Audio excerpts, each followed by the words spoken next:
Hello, hello. It's Rachel. I have hamsters, and today I have a really exciting special episode for you guys. I managed to get Erin and Tony from the California Hamster Association, the CHA, to chat with me about hamsters, about breeding, rescuing, lots of other stuff. So, really excited to bring you this episode. You may have heard an episode I did in the past with Tony. She runs Snow White's Rescue Cottage, and Erin used to breed with her. They used to breed Syrian hamsters, and Erin is. She runs Cheeks and Squeaks Hamsters. And then together, they are two very important people in the CHA and are primarily the ones who are doing stuff, although they have other people behind the scenes that they consult with on all things hamster. But they were so fun to chat with today, and I'm just so excited. I wish I could have just talked about hamsters with them all day. And if you enjoy this episode, please write me an email, leave a comment, whatever. Let me know what you liked, what you want to hear more of, because hopefully we'll have them back on and we can get more in depth on some specific topics. So I am planning some future episodes with them and would love to get your feedback on what you enjoyed and what you want to learn more about, either about Syrians or dwarf hamsters or breeding or rescuing and so on. And this is a exciting episode too, because we actually did it with video, so you'll get to see all of our faces. If you want to use video, go for it. I know I really love audio, but I thought since there's three of us, it's nice to be able to tell who's talking, and so that's why I turned on the video function. So I hope you enjoy that part two. Let me know what you think about video on as opposed to just sound. We have so much distraction these days. There's a part of me that's like, I kind of just like sound sometimes, but it was so fun to see their faces and really exciting for me. So I hope you enjoy this as well. And again, send me your feedback and comments. You can reach out to me at rachelgothamsters@gmail.com. Okay, I hope you enjoy. There. I don't really edit this, but if there's something you want me to edit out, I can always do that. But yeah, I don't have time to do that. And I mean, yeah, who does? We were just talking about that, Erin and I, about like how busy it is to just like have a job and then like take care of a bunch of animals. And then and I did a bad job like timing my animals. Right now I have like a bunch that are, I guess I realized suddenly they're all like two at the same time. And it's like this one has an eye infection, this one has pneumonia, like Yeah, I have to go to the vet tomorrow. I totally yes. understand. Absolutely. Yeah. All right. Wait, so okay, right. So you're in the OC, Erin, and Tony, you're in the Valley, right? Ventura area. Ventura. Oh, right. I knew Yeah. that. Okay. Yeah. So you guys are kind of a bit apart. You're like on the extreme ends of The Earth. yeah, of the Earth according to LA. Yeah, Exactly. exactly. Although Have you- anything is drivable in Southern California somehow. That's a great attitude. I feel like I got really overwhelmed by traffic and like the stress of that and feeling like, yeah, it's just what I love about so now I live in Michigan, and what I like about it is it's like no matter where I'm going, it's like a long drive is like an hour. You're like, oh my gosh, that's like way out of town. That's the next county over. Yeah, we're just so used to it here. I guess it's no big deal. And Tony's really good about driving, so yeah. That's true. I love it so much. Excuse me. Bro, Shaggy. Excuse them. All right. Well, because I figured I would just schedule this for 1 hour because I know you guys are busy, and then if we have more to talk about, like for now, we can just I have a bunch of little things I want to chat with you guys about, and then in future, if there's like a lot of stuff that we kind of scrape the surface on, we can come back to like more about breeding or more about nutrition or a lot of things. I'm sure there's something. But yeah, so I think I've already had Tony on once, but so maybe I can ask you, Erin, can you tell me about how you got into hamsters? And I really like that you said before we started recording that they're like potato chips and you can't just have one. And I think yeah, and I think what that stems from too is they're the type of pet that, they're more cat than dog like, and they're on the go. They want to do their own thing. They're not the type of pet that every hamster wants to be out for 2 hours hanging in your lap, so when one's done with you, you put it away, let them have their way, and then you grab another one and you're like, oh, fun. Here's another cute little fluffy animal. So it's not hard to manage more than Yeah. one in that sense, other than space for sure. Yeah. Space But and maybe health things, or like if money, stuff comes up at the same time. Money. Yes. Yes, definitely. expensive hobby for sure, if And done correctly. how did you guys meet each other? I think actually I saw this on your website, but I'll let you tell the story a little more. Yeah, so I can start with I worked for a pet media company. So that actual pet media company was probably like the only publisher of hamster magazines or things like that. So I worked in human resources and payroll. And I ended up with a hamster. Just long story short, we did have supplies at work. I took some home, found a hamster cage, and I took it home, did my research, found out like a day after she was home that this cage is just horrific. I got a bigger cage. I joined some groups, whatever. So then my work one day said, hey, we have a hamster show. Let's take your hamster Petunia. And I'm like, this is ridiculous. I cannot believe there's a hamster show. I got to see this. And so I went with my work, and that's where I met Tony. Oh, so fun. Yeah. Okay, so then Tony was already doing stuff with the CHA. Yeah. Yeah. Okay. I when I was a teenager wanted to get a hamster and didn't want to go to the pet store, not even necessarily for like an ethical reason. Like I didn't know. I just wanted a very fancy, beautiful hamster. And so I found this wonderful, crazy lady, Linda Price, in Orange County, because anything is drivable in California, about 2 hours from me, and went and got a hamster from her. That was AAA Hamstery. And then when I was Oh. there, she's like, you should come to a hamster show. Like, children are the future kind of a thing. And Oh. so once I started, I couldn't stop. And so I was at every show after that, and the rest is history. So when Linda retired, she handed her her breeding hamsters, and the CHA down to us. Oh, okay. And then you guys took it on together, this Yep. breeding adventure. And do you two also run the CHA together, or are there other people involved that I don't know about? It's mostly you two, right? We're the core members, I think, Okay. because we're the most involved in hamsters. But we do have, and we just own the website. But we do have very consistent help from Maria and Stephanie Right. from those rescues. So we're just the ones that own the name, pretty much. That's about it. We couldn't do it without other people. Right. Absolutely, yeah. And the Yeah. website is mostly my work, Oh, so nice. that's my baby.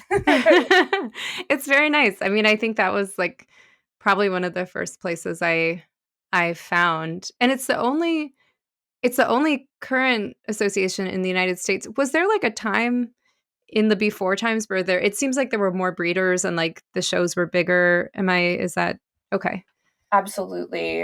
A little CHA history for you. So we were founded in 2000 Mm. by Linda Price. And again, there was a larger network of breeders. And it actually started like Linda would like go and do little mini hamster shows in like Petco or PetSmart, like the aisles Oh, there. And then that kind of grew. They hooked up with AFIRMA, which is the American Fancy Rat and Mouse Association, and joined their shows. So they would start oh, doing the rat and mouse shows, and then there was the like on the other side of the room, the hamsters. And so gained a lot of breeders from that because there were people who were already working with rats and mice that were expanding. And that was really exciting times. That was like 2010-ish. okay, And then, yeah, just over the years, because the ethical standards have been raised, thankfully, and people just get out of the hobby. So the numbers have gone down, but the people that are left involved are the people that are carrying the torch of high quality care and trying to make this place a better world for hamsters. yeah, totally. I mean, yeah, I mean, you guys have your website is really informative, and there's a lot of work that I know you do in that area. And you two also, the movie is you is between the two of you, right? About you going to hamster shows, right? Oh yeah. Yes, Yeah. Yeah. Are you That's allowed to talk about it at all? Or a little bit? sure. Yeah. We Okay. will probably, we'll give you the behind the scenes. We'll give you like what permissions we have. But for now, Right. it will be on streaming service, hopefully soon. But yeah, it was a passion project for some producers.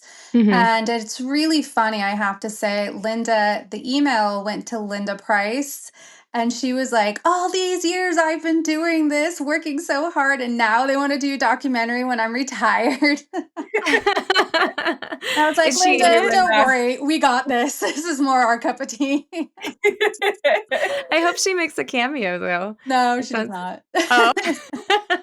Yeah, We she couldn't find her after that. She sort of just went off grid. And, No. after about a year or so of checking the email, she went off grid. We would have loved to. I mean, Yeah. we really miss and admire her. Yeah, good for her. yeah. And I think so she did Syrian Hamsters, right? The AAA. There was Both. also Did a all Oh, Both. she did Robos and Dwarves too. species, yes. Wow, that's Mhm. cool. Oh my gosh, she must have Except been Chinese, really because of course they're restricted in California. right. Yes. I don't know why, but yes. Oh, yeah. They're just Yeah. considered pests. It's the Oh, environment, the ecological system, and, ferrets and the Chinese hamsters. interesting. Yeah. Okay. Hmm. Um, considering they're so similar, I don't know. I Anyway. know. Agreed. Oh, I could talk about this. Should. I'd love to. Yeah, I mean, it just doesn't really quite make sense, but I don't yeah, Yeah, I but the don't interesting thing about that was Tony and I, let's say we took over California Hamster Association, our very first hamster show, they started following us. So I think that was Oh, 2016, if I'm not correct. So this Yes. is from start to like, let's say airing, it's going to be probably 9 years. wow. Yeah. That's crazy. Okay, so Yes. you guys have almost been doing this a decade, like Yeah. yeah, that's so cool. Yeah, it's pretty the longevity of people who breed or even rescue, there's such burnout. So I think I'm pretty proud of us for still hanging in there and not even, batting an eye at it. But Yeah. ask me tomorrow, I don't know. Okay, I have a question, slightly controversial, but I've heard some people like, you go in the forums or whatever, and people some people say that hamster shows are kind of unethical because you're putting a hamster in a little box and it's Mhm, scared. And mhm. so, what are your thoughts about that? I mean, I think a lot of the hamsters or the ones in shows are like the ones who are very chill and kind of like not that anxiety. We've But had all kinds. We've had you can tell which ones are the breeder hamsters, the pet store mm, hamsters, the ones that are handled a lot, the hyper ones. Um, to be fair, they just sleep the whole time. They're not they're not stressed. We try not yeah, to bother them too much. It's more of an educational tool that the owner needs to be responsible and not bring them in a improper carrier in the heat or hmm it's really I understand it, but it's just like, if your hamster's okay in a carrier, then they're gonna be even better at the show because they just sleep. right, Yeah, yeah. Yeah, I most. have to say, I drove across country with my hamsters when I left California and I came to Michigan, and I was like really anxious about how they're gonna do. And it was fine. Like, I They're feel like totally fine. they acted like and I had, like, robos, and I mean, like, the most anxious animals. And they would just sleep, and then I would get to the hotel, and I'd set up their little bin cages, and they just do what they normally do, and they seemed, like, totally unfazed. I mean, they were more phased if I, like, cleaned up their bins than they were from, like, traveling across country, you know? Yeah, Yeah. So yeah, I think that's a great that kind of aligns. yeah. Um, yeah, yeah. And so what was your thought in just continuing Syrian hamster breeding only? Is it just like too many things to try to juggle over like trying to do all the things that Linda was doing? Yeah, well, Tony and I at the time weren't really into dwarf hamsters. Mm. This story will change as it goes on, Nice. but I am not a fan because they smell. They're not as nice. They're our friends we had a friend who was breeding and her gene pool just got so shallow she couldn't continue. So the genetics Aw. were a huge issue for that. Even if I loved them, it wouldn't be ethical to breed dwarf hamsters. Where for me, and then Tony can jump in after this, for Syrian hamsters, they're just so much easier, more social, and more desirable, and genetically just stronger. So, and Interesting. then Tony, so that was for breeding. And Tony agreed with me, and then she started rescuing. Well, the ones that need rescued are usually the Yes. dwarves and robos, right? Yeah, Yeah. absolutely. So when Linda did retire, Amy, forgetting her last name currently, but it was Moxie Hamstry. So she did take over the dwarves. So that we didn't just like let that drop. But yeah, at this point, Los Angeles area, California in general, but especially LA, has a huge problem with dwarf hamster overpopulation. And of course, that's not well-bred animals, but at this point, it feels unethical to bring more of them into the population in our particular area when there are truly thousands that need homes, with more born every day. Yeah. And of course, you could make that argument for a lot of ethical breeding, but just at the level that we're seeing it, it's just not the right time. However, if we are able to get this area cleaned up a little bit, and get it under control, then I would absolutely be open to starting another ethical hamstery. My goal is to put myself out of business and make it so that my rescue services are no longer needed. Yeah. Yeah. That's like cool.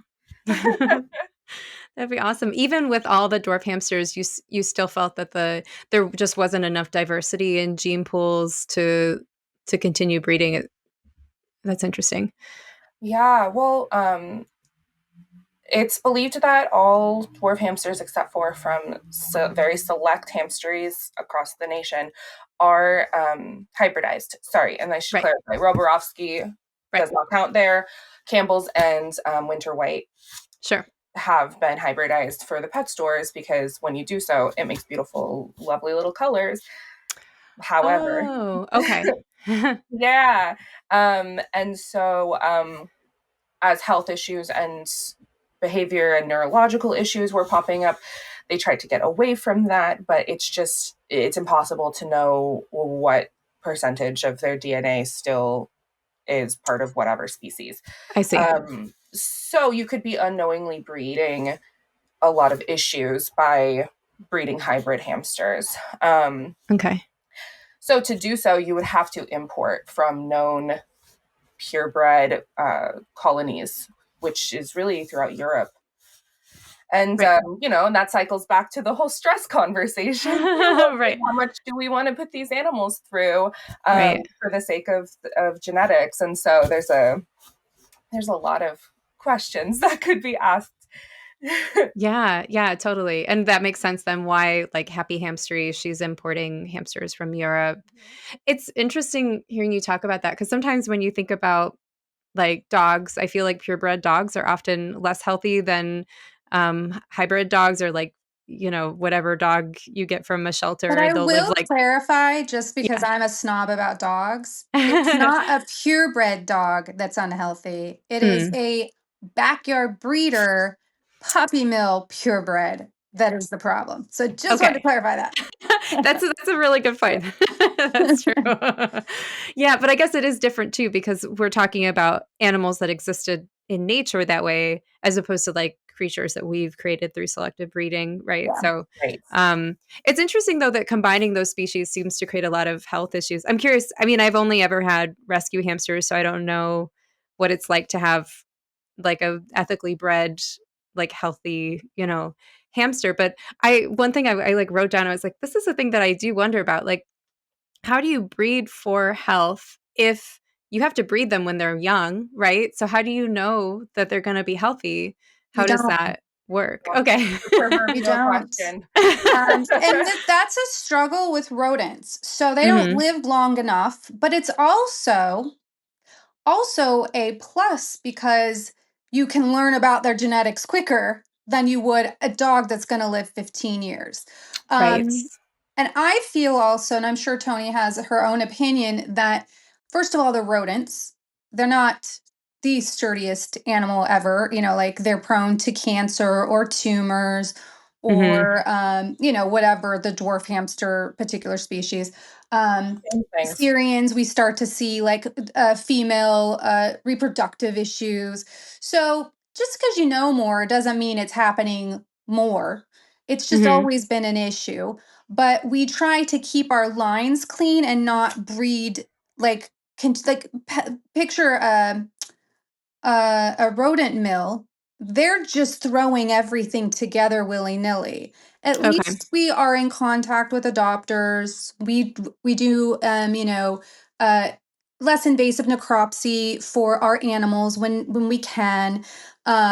So the breeding, you do your very best. There's no guarantees. It's a rodent.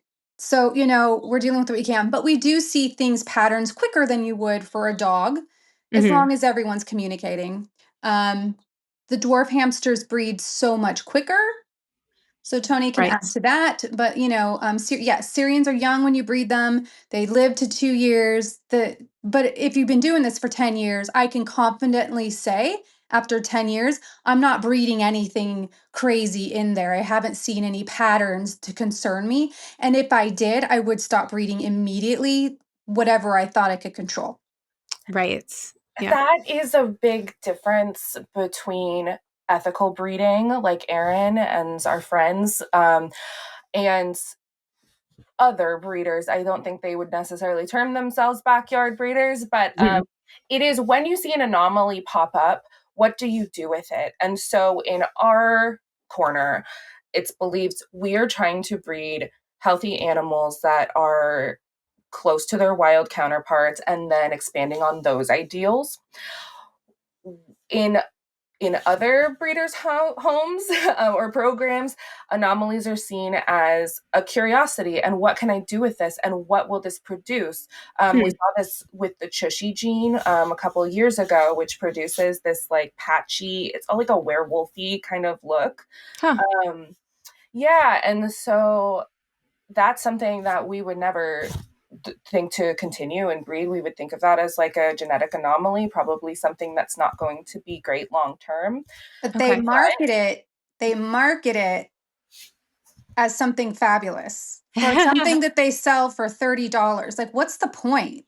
Huh. Mm-hmm. Is Like, this for Syrians or for dwarfs? It's a Okay, serious, the experience. werewolf look. Interesting. yeah. Huh. Yeah. Because you see that like I was following this one Roborovsky hamster breeder in the UK, who has since stopped doing it, but she had like silver. They were just like all gray robos, and she was trying to. And yeah, I mean I don't know enough about breeding, but it's like where does that line go too far? Like, oh, that's okay, but this isn't okay. Yeah. Yeah. Right. And like, that's certainly not to say that you never expand on a interesting new gene. Um, when we had dark gray here in North America, that was fabulous. And there were breeders working with that beautiful, beautiful coloration. And then we learned after, I don't even know how long, it's linked to neurological issues. And so Oh, then they discontinued the line. And so, yeah, there's definitely a dance of like, okay, I want to contribute to the species. I want to uh, specialize, make a mark, whatever your goal is as a breeder, because our ethical standard is always to improve on the species, whatever that means to you. right. Um, but there's a lot of questions to be asked about what is improving and what is hurting. Sure. And I guess when you describe it like that, that does make sense that you're kind of saying you might not be able to right away react to you breed, you find out that like genetic strain has some issue. I mean, obviously, you can't do anything about those hamsters, but you can then say, okay, I'm going to dial that back or I'm going to stop that particular line. Um, Exactly. yeah. Okay. Exactly. That And makes I sense. think some breeders are, you have to have the time. You have to, like Tony said, you got to decide for yourself. Some breeders are very interested in bringing in a not new gene, but a gene they don't have, playing Mm, around with it, seeing what it does, how it expresses, how it carries. Um, Or you have me who's been doing this for 10 years and I don't really care what color they are. I really don't. Yeah, there's certain colors that I think are beautiful and I prefer them. I just keep my lines basic. I know it works for me, and I've been doing this so long, I just don't care. I just want a happy, healthy hamster Oh, that I yeah. can smush, and I also don't. I also don't have the time, but I love that other people do that. So you kind of like have to. There's no right or wrong in that case. Um, Right. I don't judge as long as it's like a healthy animal. But it's a lot of money, time, and effort to just even carry like a different. For example, I don't want the cream gene in my line. Poof, it came back last month, but whatever. Yay. After many years. But I always said that light needed to be separate, and that's a whole nother 10 hamsters. Well, guess what? My many years of keeping it out, it's back. So, it is what it is. You just deal with Yeah. it. Yeah. Oh, that's interesting. Yeah, I was going to say, like, one of the questions I wrote down in case, we had a minute of, oh, there's nothing to talk about. It was like, Oh, what is not it? with What me, Erin. motivates you as a breeder? And I feel like that's exactly it, is just like making happy, healthy hamsters. Yeah. Yeah, and I will say, like, because I do, you question, and I'm sure, Tony, it doesn't matter if you're a breeder or a rescuer. It's the dealing with the people. Mm. So there's two sides to the coin. There's the dealing with the people in rescue where you just want to stab everybody because they're doing everything wrong. Um, and you're cleaning up their messes. And then obviously I don't experience that as much. But there's the actual breeding itself, not so bad. It's the administrative work of tracking adopters, Mm. of making sure everyone's cool, making sure that you get like the cages set up prior to their pickup. Like and you do that in rescue too, but it's the administrative work and then sending them home with all of the tools and the education. That is a lot of work. And that is every time someone wants to breed with us, when Tony was breeding, every time we tried to mentor somebody, they would never want to do that part. They Yeah. never wanted to Oh, send people home with the right food, the right education, the pamphlets. Like, I get it. That's not the fun part. But I'm not right. doing this just for me. I'm doing it for the animal and setting people up for success so they don't become a rescue, obviously. Right. So that's where breeding. I can talk to you all day about genetics and the fun and the cuteness and the cute videos, but where the real hard work comes in is the people.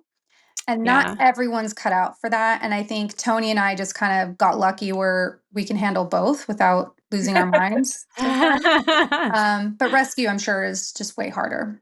It's just different. It really is. Different people, different problems, for Yeah. Yeah. sure. Hmm. I'm sure. What is like when you are trying to, and I think this goes for either rescue or breeding, like when you're trying to rehome an animal, what are your, I mean, other than, they need a setup. Um, yeah, well, I'm curious on, I guess, on all the pieces, like what kind of setup do you require, but also like what other things are you looking for? And, and like, I guess well, I can say this in a second, but also I was thinking about children and like what age do you think it's like okay for this to be for a child, and I think that's kind of comes up a lot, or I like a lot of the hamsters I have are from like kids who basically couldn't handle them. Yeah. Yeah. Yeah. I'll let Tony answer first the rescue side. Yeah. Well, so I will say you've asked to the right person because, like, my real job is I'm a children's therapist and former Right. teacher. So kids and hamsters, those are my two worlds. Um, so I'm gonna cop out a little bit and say it depends on the kid. Sure. Absolutely. I've had some wonderful families that have a 5-year-old at home and they are helping the siblings with the hamster and it works out beautifully. Hmm. However, I have met and I can see their little faces of many 15-year-olds that absolutely should not have a pet. Um, so there's not like a magic number. However, I would say that the age that children are really able to start conceptualizing the care of an animal and understanding the empathy required is really about school age. So like 6 to 7 Okay. is when that kind of comes into them. And then I think you also have to consider the conversation of death. And so, like, we have this morbid joke in our house about, like, you get the hamster so that the kid can learn about death before grandma. because it is a safe and approachable grieving process. Sure. And it is good for them. A lot of times, and I'm sure you've heard the stories of the past of the hamster that lived 12 years because mom just kept going and getting more. We try to protect our kids from experiencing any trauma, but we forget that trauma is part of everybody's life. Like, it's not inherently bad or something that you should avoid, because it does breed that emotional understanding, availability, empathy, all of that. So I do think that that is the perspective that I look at with hamsters, is like, you know what, if you're a parent and you're willing to take care of the hamster and supervise your kid playing with the hamster and all of that, cool. But are they going to be able to handle the emotional need of when that hamster's life comes to an end? That's really more important for me to consider. Sure. That's a great point. Yeah. And I sort of judge it by the parent. Because I feel that as a non-child expert, I feel like they all have the attention span of a goldfish, and they're going to get bored regardless. Not all of my adopters, of course, but the younger children, it's just not really for them. It's for the parent. So most of my adopters are obsessed with hamsters as the parent, and then they're the ones who are caring for the animal and are obsessed. So that's what I find. Obviously, the teenagers, different story. They're older, they can take care of them. But you know, it's my dealings with the parents that help give me confidence. And I've never had one returned for my teenagers bored, because we tell them all the way from the beginning, like, this is not a joke. This is a pet. This is your family member. Right. So, you really hope and pray that the parent's going to be really good. Yeah. And I'm assuming that you both require a cage setup, like a picture of a cage setup before adopting, and do you do some sort of like phone interview or something like that kind of thing? I just do photos. Because we text back and forth. I want to see all the pictures. I want to see, and generally it's me just sending Amazon links about 100 times, because they always, if they haven't had a hamster before. Yeah. So it's about me getting my Amazon commission.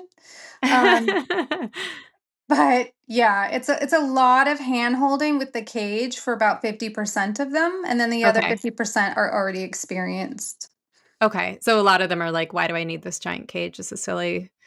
Yeah, nobody ever questions me, ever, because it's laid out on the website.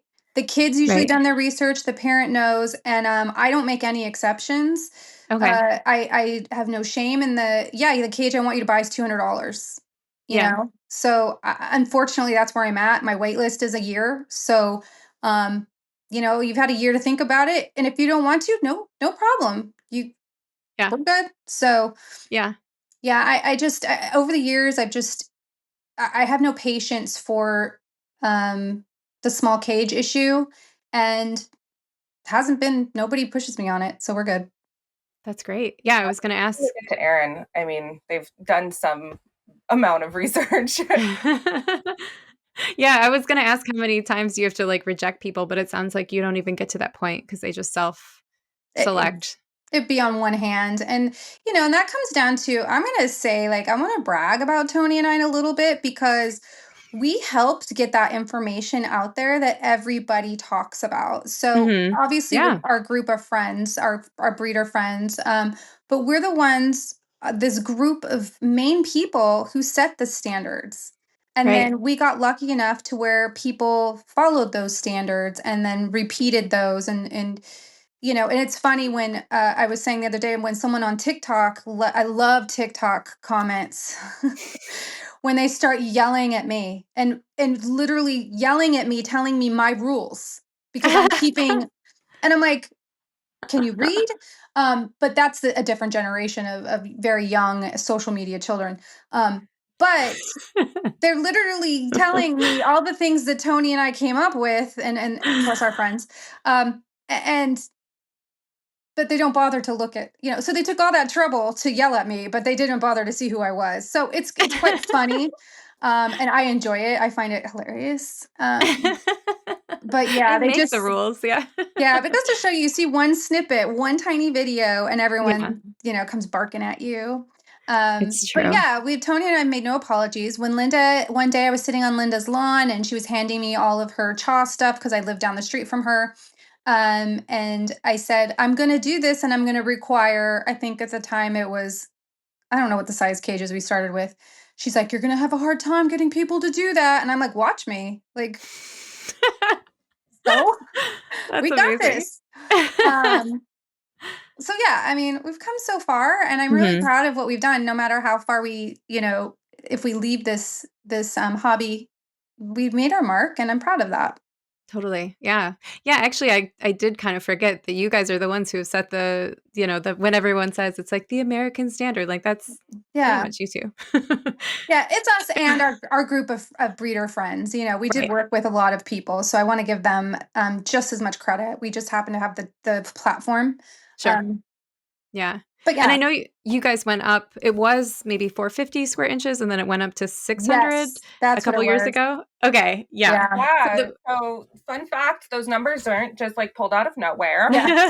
It was based on like what Cages. cages were available. And so, like, it Oh, actually, when we first started, was 360, which is the length of or the size of a 20-gallon long aquarium, because everybody could go to Petco and get that. yeah. And then it changed when we to 450, which was the size of the largest IKEA Somla bin, because IKEA is available in most countries. Sure. And that's something that a lot of people would have access to. Mhm. And then it went to 600, which is the size of the Preview 528 that came out a couple years ago. Right. And the 50-gallon bin, right? Yes, Almost. thank Yeah. you. And yeah, now, I mean, we're still at 600. That is my insistence, because I really consider, hey, we need a minimum. And then the animals that I'm pulling, I mean, I see such squalor of people just not not informed, people overwhelmed. Like, we have still have a hard time and a long way to go of getting people out of the like critter trail or work. Hmm. I've rescued hamsters out of Tupperwares, out of flower pots, out of Wow. all kinds of things, which is extreme, but it is my opinion that, you know what, let's keep it here, because for right now, that is a huge upgrade for the general public. Definitely. But I do love that as people get more advanced, as people join different groups or get involved in different clubs and things like that, that those clubs are pushing for more and more, because those people are already in the fancy and very interested. Right. Our Yeah. role is really the base level of, okay, you bought a hamster. Now what? Everything you're doing is wrong. So here are the baby steps to do better. Right. Yeah. And I mean, I think a 50-gallon bin is like very affordable. It's like a very reasonable thing to provide. Yeah, it's, I don't know, $40 maybe $50 depends, but I think I much just bought cheaper one for than. like $30 the other day. Oh, that's good. Yeah. But yeah, and Yeah. now, Amazon has cages, and that's where I come in with my Syrians. Mm. I hate bin cages for my hamsters. I think for Syrians it's a little small, but I was curious of what I you were gonna say. Yeah, I just, but my opinion has just really changed over the 9 years or so. It's just evolved. But I cannot put any toys, the wheel, like I can't get anything in there appropriate. And that's my type A personality that has that problem. Um, but I'm looking at my cages as I talk. So I hate the 50-gallon bin, but I think it's great for breeders because you have to move them around and do all those Right. things. So Tony and I converted Critter Nations. Tony invented really the modification. And then when things came out on Amazon that were stackable, so now as a Mhm. breeder, I can have stackable pretty cages. And they're big and they can burrow. Do I ever see them again? No. But that's different because I'm a breeder and I don't have time to take 20 hamsters out. But I will say that the front door access I like. Right. The bin's just kind of the prey animal. Your hands are in there, like things get Right. messy. It's not big enough to put all the cool stuff. So I don't shame anyone who uses a 50-gallon. I just think that they're better off in like 900, 700, 900 Right. cages that are available on Amazon. that you Absolutely. can build. China, say what you will, they make amazing cages the last year or so. So I have Yeah. invested in those, and like they're allowed to just burrow and just do the things that they naturally would do versus Right. just chaos. Yeah. So I mentally feel better. And I don't mean to humanize my hamster's experience, but I feel like they're just happier too, just doing their thing. And I just Yeah. make sure I check them every day. Okay. So you're talking about like the Bucastat or the I think Night Yes. Angel also has stacking, like one of those Those options. Those aren't like big enough to be honest, but the Bucastat are I that's what I have. I have okay. the biggest three of the biggest ones and three of the medium sized ones, and then I have a night angel just in the other room. Okay. And Um, then I took all her critter nations. So yeah, Oh. I have more. I have more, by the way. And critter nations are barred cages, right? And Yeah, you for modify them to rats. make them. Oh, okay. So you put like acrylic on the sides to make it burrowable, or how do you make it good for Kind hamsters? of. yeah, so It's not great. yeah, we this was what was available like years Right. ago, and it I has have side worked great panels. for dwarf hamsters. So Okay. I have like some side panels to keep some of the bedding in, but the big thing is that I have 3-inch stainless steel pans for each level, so that at least they have several inches of burrowing Sure. space. And And then I I try yeah, to add some more in with the toys and things that I can. But I run a rescue, so like it works great for me, and perfect. that's why Erin has upgraded and generously shared her bounty of critter nations with me. That's great. Yeah, I mean, there is an advantage to the breathability. I mean, I think this is Mhm. so I have actually I now have a Syrian hamster. This is my first one. I'm still getting to know him. But all my hamsters, oh thank you. He also came to me in a bucket, so that Oh, made Oh, me good. I was disgusting. like Bucket babies are the best. yeah. Bucket um babies. yeah, so this is a new but I have him in a size large Night Angel Vista and even that I'm like he's so big compared to it. I'm so used to dwarf hamsters where like a Yeah. large Vista seems like this like Overkill, right? whole yeah. I mean, I feel like dwarf hamsters almost don't need like cuz most of mine they're just little balls and they kind of like they don't do that much whereas like a robo will use that space. But yeah. Um Yeah, I yeah, but started with yeah. a DTOLF, which Oh God, wow. that was that was nuts. I had one DTOLF and then I started to breed. I'm like, okay, well, we can't keep doing that. So, Yeah. Yeah. Yeah. I thought but about one of those, but yeah. um, It's now that there's amazing so how many choices, no, exactly. It's there's amazing. it's Yeah. just not. And yeah, like, and it's funny because I don't even put like all of the bedding like you see like people do on Instagram and stuff because I can't even find them again. And I need to do health checks. I need to make sure they're alive. Right? So I have like these big cages and it's just more for the square footage than it is the height. But Sure. Yeah. we've Yeah. come a long way and I think we're in a really good time for hamsters Yeah. to own one more ethically. When I look back, I really feel bad for them. Yeah. How Oh, we used to keep them, it's just awful. Even yeah. just in the beginning of our journey together, I mean, like we've known each other for 10 years now. Um, and so like just how far we've come. And then meanwhile, I was updating my website yesterday. So I like went on Amazon and I type in hamster cage and like back then it was all critter trails and like all the cute little things, and now like there are these gorgeous options that are just available for people. So yeah, definitely have come a long way. And not to brag, but I think that our organization has been a big part of that. Yeah.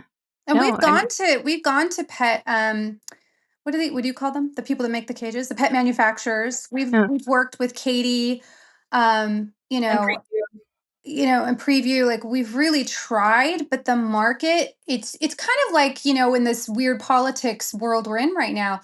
Um, you have to go to China, you have to have a manufacturer, like it's just not Mhm. feasible to keep them on the shelf in a Okay. Petco or a PetSmart. They take up too much shelf space.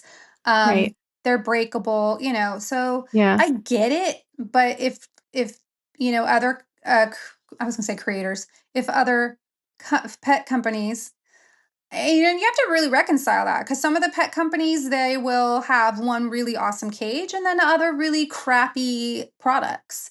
Yeah. So we just push back. You know, we get a lot of free stuff on Instagram, but we also push back and say, hey, can you give me a bigger this? Can you give me a bigger that?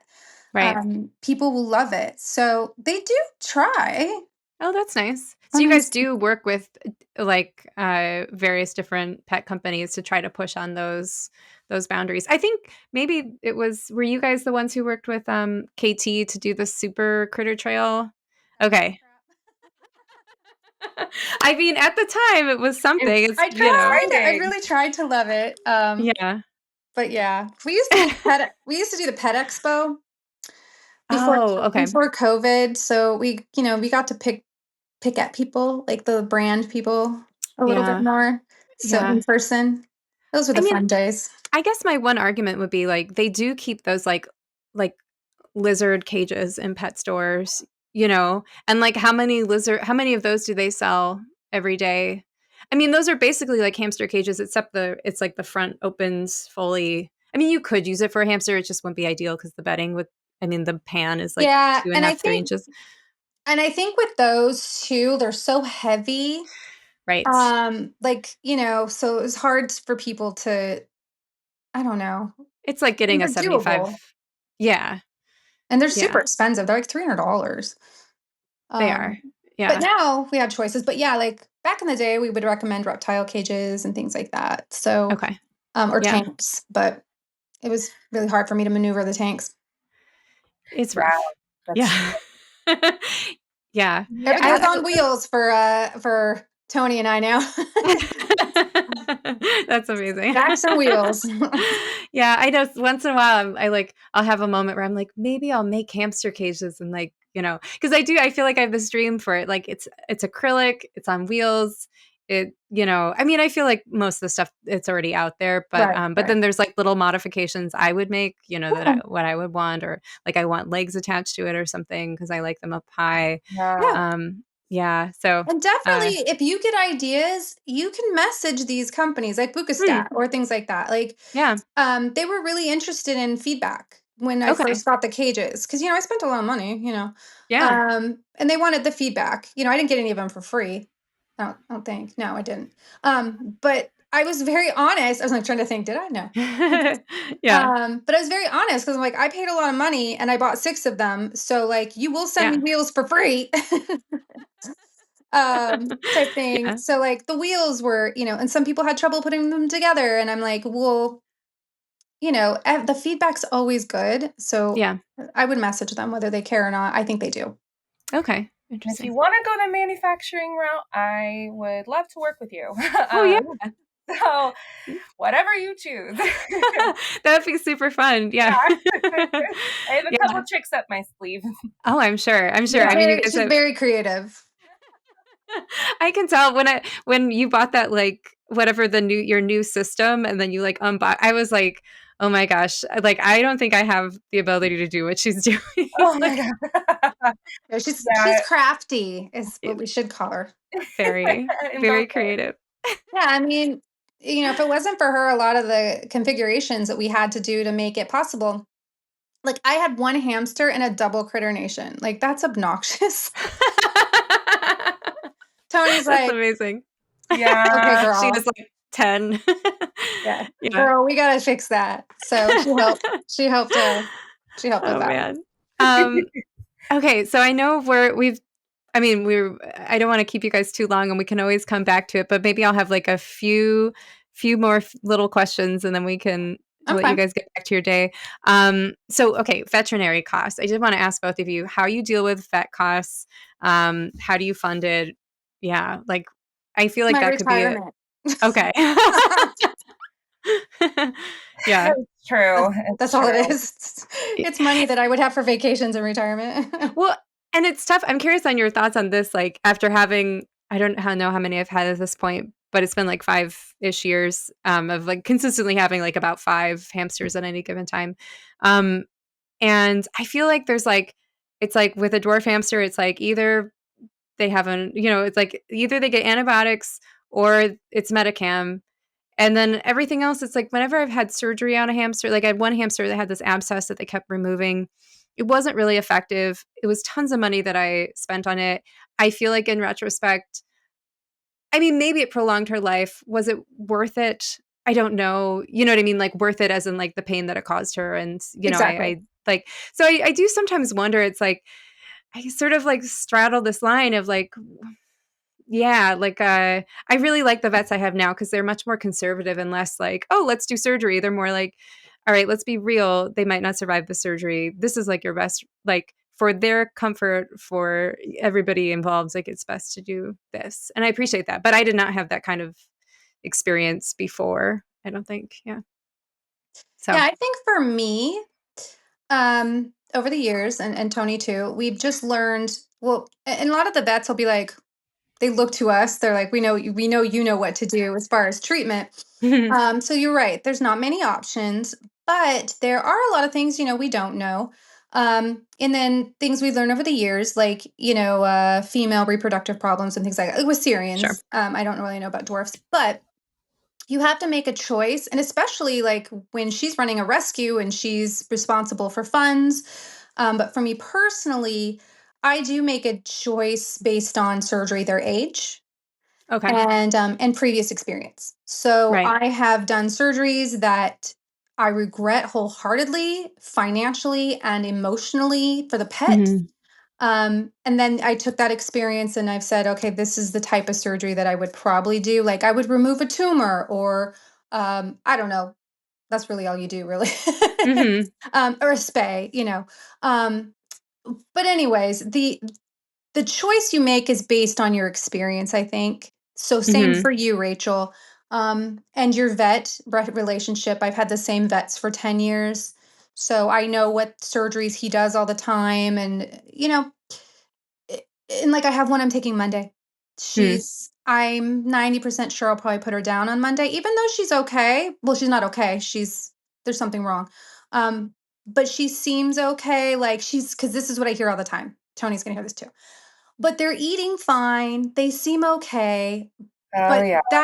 that's with any animal, really, for the most part. And with Syrian hamsters, when their eyes start to get a little heavy and they're a little squinty, that's when I know Hmm. we're done. Hmm. Um, so like she's not there yet, but I know Monday that I know it's not going to be good, and I'm not going to put her through surgery. She's over a year and a half.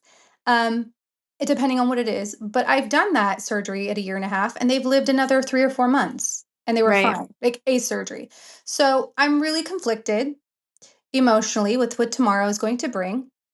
But watching them suffer is way worse for me. I think a lot of the expense is putting them to sleep because I want to give them a peaceful exit in this world. And I have seen so many bad things that for me emotionally, I'd rather put them to sleep early. You can never regret putting them to sleep a day early, but you will a day late. Hmm. And I just don't want to see him suffer. That's just me. Like I Yeah. can't wait. Um, but financially, I will do anything to save them, other than a surgery, like you said. That Right. it's not going to prolong. If you're going to live an extra 2 months, like no, we're not doing that. Right. That it's not really about the finances, but it's kind of about Yeah, the I never well-being and the really like, think about the money at the time. yeah. Yeah, um, me either, but I'm like, put it on the yes. card. Yeah.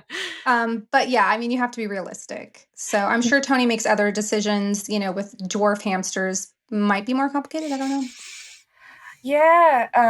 Well, I will say too that from when you're breeding, there's a different mindset because there's this sense of I brought them into this world. If it's reproductive related or related to Sure. birthing issues, it's I put them in this situation and then I want to give them the comfort that they deserve because, they have essentially sacrificed their life for the greater good of the species. And so there's just definitely a different mindset of making those decisions. But yeah, in rescue, it's hard because thankfully we are funded by generous donations, and I haven't had to spend my personal money on vet bills in a very long time. That's great. Yeah, But you did for a long time. I sure did. It took a long time to get there. You did. um, but yeah, absolutely. It's still a difficult decision in a different way because the money that I can spend on one hamster can get astronomical very quickly, and I have to consider the livelihoods of the other animals in my care. Right. Spending $1,000 on one animal while I may love them, and it's not that their worth is diminished or their life isn't worth it, but is prolonging their life by a couple of months worth the potential suffering of how many other animals that I could rescue in that time and provide Right. care for. So there's a lot of balance and back and forth and a lot of guilt. Thankfully, I have my own therapist too. Yeah. So we just say we don't do heroics. If it can't be solved by antibiotics, Medicam, and some ointment and prayer. Hmm. And I like, want to say the ethical side of rescue, which has been a big thing for me, is that people, not Tony, obviously, Tony never does this, but people will use animals in rescue for attention, social media attention, for donations. Hmm. Um, and we saw this way prior to, even when we were breeding. Um, and I feel sometimes like I would just rather put them to sleep, let them be peaceful. And I feel like some people drag things out for the heroics, as what Tony triggered me to think of that. thank you. Hmm. That Um, is true. and I think it takes a really big person and character and ethics to just let them go and not Right. make things suffer just for the high that you get, because there is a high in rescue. I Every time I see a Syrian, I want to save it, Mm. because I get that endorphin. Like, I'm like, oh, I want to save it because, like, it's, whatever, I can help. Hmm. So you have to be really level headed to do rescue, in that sense. And I think that's where Tony deserves a lot of kudos, because putting an animal to sleep is sometimes, well, the better option, and it's not for the weak. Yeah. Yeah. It's not easy. I did it only once so far with one of my hamsters, but because normally, yeah, I mean, I guess, and maybe it's just because I'm sort of, I don't have nearly the number that you guys have, but um, I'm always kind of like waffling that line, but usually it doesn't go on so long that it's ever for me like I'm like, oh, okay. But I have one hamster who was like, oh, he was struggling and then it was like going on for several hours and I was like, okay, we're done with this. Like Yeah, I'm not gonna. But and that one like felt very obvious to me. I was like, there's nothing that I could do for him that would like save him. And right. it's, even if surgery, whatever, there's nothing. But I do see that with rescues, and I do kind of think about that sometimes. It must be such a hard thing to straddle because I think often with a rescue, you're given like the guinea pig that doesn't have use of his hind legs, and so you're, and it's like that one animal can take all your resources, or you can take in 50 more hamsters, and it's like, how do you draw that line? I don't know. Yeah. Yeah, thankfully, I don't have to make that decision, but I mean, I really empathize with it when I see people And that's what feeling that gives, kind of thing. the social media burnout too, is, Mhm. I think when you've been doing this so long, I get just burnout on it. Um, and also I don't like to see animals in pain or hurting, but it is what it is. We have to post, we need donations and things like that, but also we need to call it quits when it's appropriate. Yeah. Yeah, I think a lot of people could use hearing that because I think that's a really hard. It seems like something in your head, you're like, "Yeah, I'm gonna do that." But then when you're doing it, it's very hard because 'cause you're like it feels like playing God, and it's a very like, even if it feels obvious and like, I found it, like, harder than like, that was, like, the hardest thing for me, I think, yeah, Oh like, yeah, to yeah. take on that responsibility. Yeah, and imagine just doing it, once a month, or, whatever. Tony's always probably at the vet, but you really, I would love to do a psychological or read a psychological study on rescuers and animal people, because I find it's just so interesting that the personality, or, psychosis of a person that would, one, put yourself through that all the time. And then, why do we do it? how we manage to do it. It's just super interesting to me, the human side Yeah, of what we get out of it. for sure. Yeah, that's an interesting point.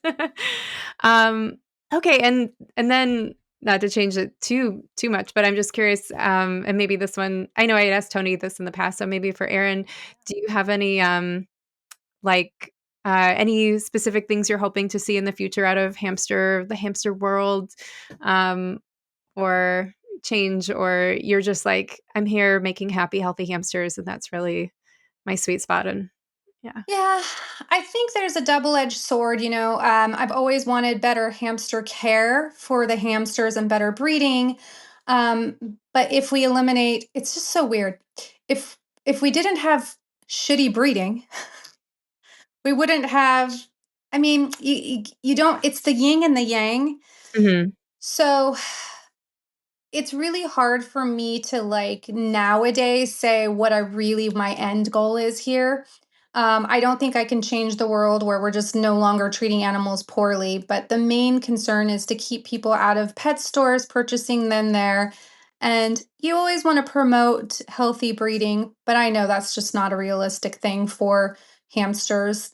But I just want everybody to treat animals better. Like, Yeah. it's just in general. I think I'm very involved in like all animals, but I think the care, like if you're gonna at least have the pet, because they're not a pet that's gonna sit on your lap all day every day, like proper cages. That's just my goal, is that they're just happy in the homes that they're in, even if you get it from a bad place. Which Yeah. we can't really eliminate that, but I mean that would be great. Yeah. Do you have anything to add to that, Tony, or any other things you wanted to chat about? Yeah, I wholeheartedly agree with Erin, except for I have main character syndrome, so I do believe I can change the world. I'm older. I gave up. But I'm at a time in my life, and the work that I do in the psychological field, I think, like Erin was just mentioning, like there's so much for us to learn from animals, and about the people that work with them. And Mhm. I think that can be a powerful tool. Like for example, some of the work that I do in schools is about animals and children and how they can be useful tools, and it can be beneficial for both of them. Not classroom pets. I'm not advocating for that, but they can be wonderful. I also do a lot of work of keeping pets with the family, Mm. with pet retention, or in cases of domestic violence, if a family has to leave, they need to be able to take their pets, and most shelters won't allow them to. And the psychological impact of that, and the potential physical toll that takes on the animal. Oh. So I just I see the world from my very unique lens of hamsters and the world around them, and so I just seek to learn and go wherever that takes me. Oh, that's really sweet. Yeah, I mean, I think that both of those things, like, really resonated me, and I agree. I mean, I feel like there's times that I wanna, like, take in every hamster, and the only thing that I just have to remember is, like, I can't save them all, you can never save them all, but, like, you you can at least, like, affect a few lives. You can post on social media and sort of, like, show that, "Oh, hey, look, here's another way that you can have a hamster." There's, and the better you treat them as animals, like, the more you're gonna get back from them, the kind of cycles around. And personally, I feel like I was telling Erin about how when I got started, that it was like pandemic, and at the time I just was like, what am I doing in LA? Like, I didn't know very many people. I had this job. It was a long commute. I was working at an apparel factory. So I was like working in person, but like wearing a mask, isolated. So it was like the most isolating situation because I'd spent an hour in a car, one way, so 2 hours, and then like alone amongst people, but like, with a mask Yeah. on. And yeah, once I took in hamsters, I was like, oh, like this is like something to get up in the morning for, and it's like something to like look forward to when I get home, and it really made a difference. And it's like kind of amazing how much, like, I feel like instead of, I mean, no, I don't want to say something too controversial, but I feel like a lot of people, if they just had a pet, might just like not need a lot of other things, you know, I like it agree. could just, yeah, I it agree. does a lot of stuff.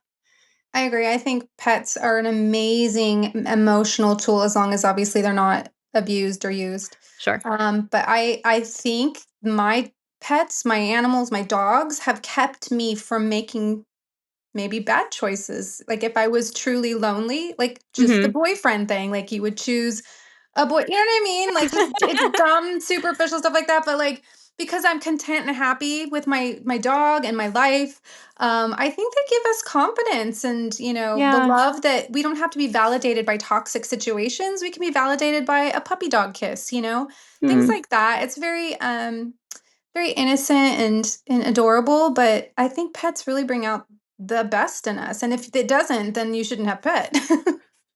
Yes. Just to offer a bit of a scientific lens on this, yeah, that is absolutely a very real phenomenon.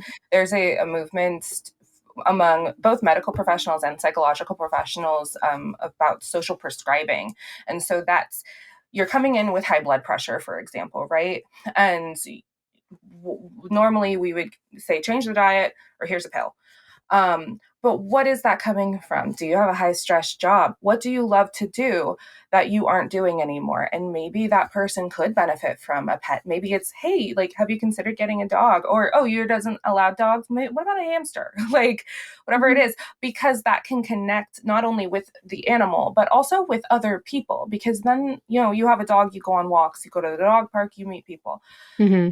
You have a hamster, you're online, you're taking pictures, you're joining groups and learning about them. And so anything that can spark the joy and then that fire keeps roaring in a social sphere is going to improve your mental and physical health. So hamsters are saving our lives. That is 100%. I love that. That's a great, I think that's a great way to end this. They are. Amazing. Well, thank you guys so much for, I know, yeah, but coming together and Of course. yeah, I feel like I have so many other things we could do. Like, oh, I mean, I'm sure you guys, there's so much I don't know that I don't know. So if there's stuff that you feel like you would like to talk about further, we can chat offline. We can do like maybe an hour just talking about more about breeding and like lines, or because I really don't know anything about that, or health stuff or nutrition. Yeah, I'm very interested. So Sounds great. yeah, but thank you again. And now we know how to use this, and I'll send you better calendar updates. And You're fine. We'll be good. All right. Well, I hope you guys enjoy the rest of your Sunday, and All right. we'll chat Thanks, soon. Rachel. Okay. Bye, Thanks. Tony. Bye.